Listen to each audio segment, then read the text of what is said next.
Under skies best suited to ducks, assembled VIPs gathered on May 30 to witness the fruits of their work released to the wild in the Warren, a reservoir of almost 5,000 megalitres, capable of hiding the Loch Ness Monster, let alone these tiny fellows, Bidyanus Bidyanus, the unfortunate official name for Silver Perch.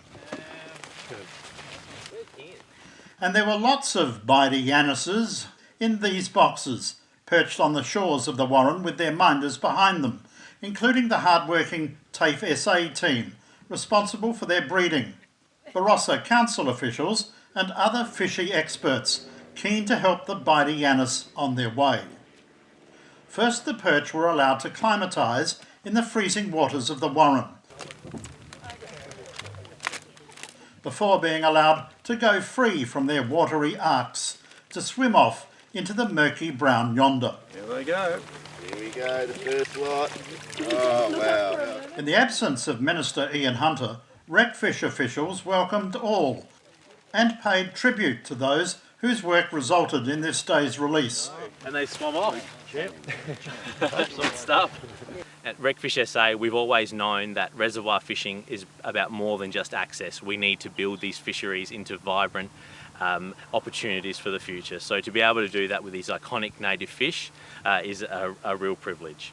Recreational fishing brings with it flow-on social and economic benefits to local communities. We know that people want to come and stay in the area and that people want to avail themselves of local hospitality. So it's a real win-win.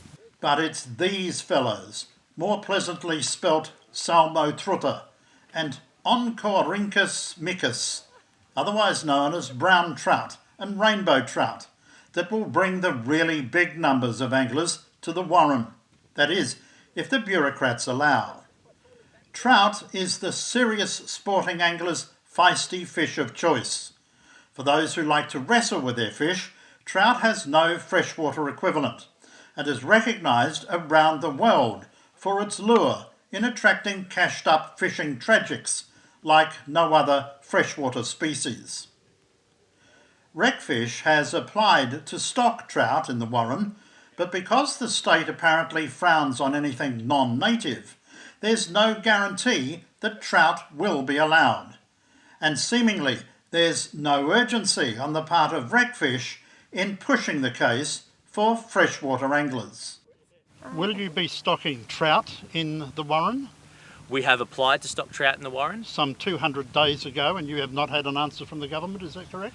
Our permit is still being processed by the government. What's taking so long? That's a question for the government. But would you be agreeable to stock trout in this reservoir? Well, we've applied to stock trout in this reservoir. So you'd like to stock trout in this reservoir? We have applied to stock trout. And would you expect that to be approved?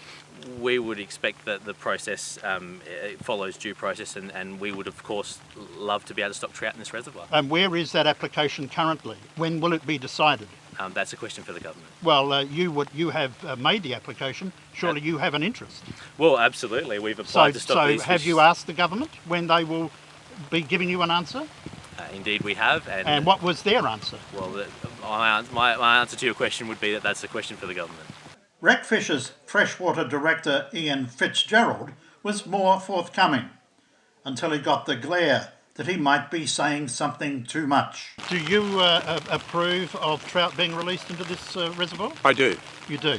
So you anticipate that you will be given the go-ahead? Yes.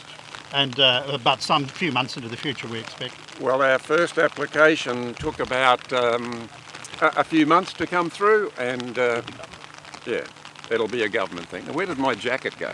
I'm getting that way. With more than 200 days since the application to stock trout was lodged, the government is moving at glacial speed. It all seems a bit fishy to us.